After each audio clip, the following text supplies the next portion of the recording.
தமிழ்நாடு முதலமைச்சர் மாண்புமிகு C. Joseph Vijay மாமா அவர்களுக்கு விழுப்புரம் மாவட்டம் செஞ்சி வட்டம் வல்லம் வட்டாரம் மயிலம் தொகுதி மேல்குடலூர் கிராமத்தில் இருந்து விஜய் மாமா நெஞ்சில் குடியிருக்கும் சஹானா பேசுகிறேன். மாமா, நான் எனது ஊரில் இருந்து மலைக்காவை வழியாக குறுக்கே சென்றால் சுமார் 3 கிலோமீட்டர் தூரத்தில் உள்ள சேக்குனத்தூர் எனும் கிராமத்தில் 8ஆம் வகுப்பு படித்து வருகிறேன்.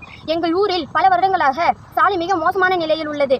என்னுடைய அப்பா கடந்த 3 வருடங்களாக எங்கள் ஊருக்கு பேருந்து வசதி கேட்டு ஆட்சியரிடமும் சிஎம் பெட்டிஷன் மூலமாகவும் பல மனுக்களை கொடுத்து பேருந்து வசதி கேட்டு கோரிக்கைகள் வைத்துள்ளார். ஆனால் இதுவரை சாலை வசதி இல்லை என்பதால் பேருந்து வசதி கொடுக்க முடியவில்லை என்று பதில் வந்துள்ளது. நான் வளர்வதை விட எனது பாடநூல் புத்தகமும் நோட்டுகளும் என்னை விட வேகமாக வளர்ந்து கொண்டே வருகிறது. தற்போது சுமார் 10 கிலோவுக்கு மேல் எடையுள்ள எனது பேகை சுமந்து 3 கிலோமீட்டர் தூரம் வரை சுமந்து செல்வது மிகவும் கடினமாக உள்ளது.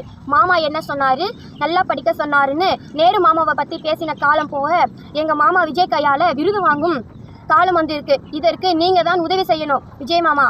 எங்கள் மேல்குடலூர் சார்பாகவும் என்னுடன் படிக்கும் சக மாணவ மாணவிகள் சார்பாகவும் பேருந்து வசதி வேண்டும் என வருங்கால IAS சஹானா ஆகிய நான் தாழ்மையுடன் கேட்டுக்கொள்கிறேன். இப்படிக்கு உண்மையுள்ள 8ஆம் வகுப்பு மாணவி சஹானா.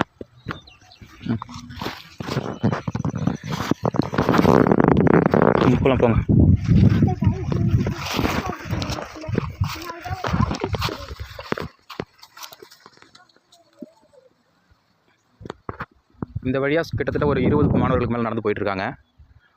இந்த வழி மழை பெஞ்சாத மொத்த தண்ணி இந்த வழியாக தான் வரும். அப்போ இன்னும் தண்ணிலாம் இருக்க மணல் போக இந்த சைக்கிள்லாம் எடுத்துகிட்டு போகவே முடியாது. நடந்து போகவும் ரொம்ப கஷ்டமாக இருக்கும்.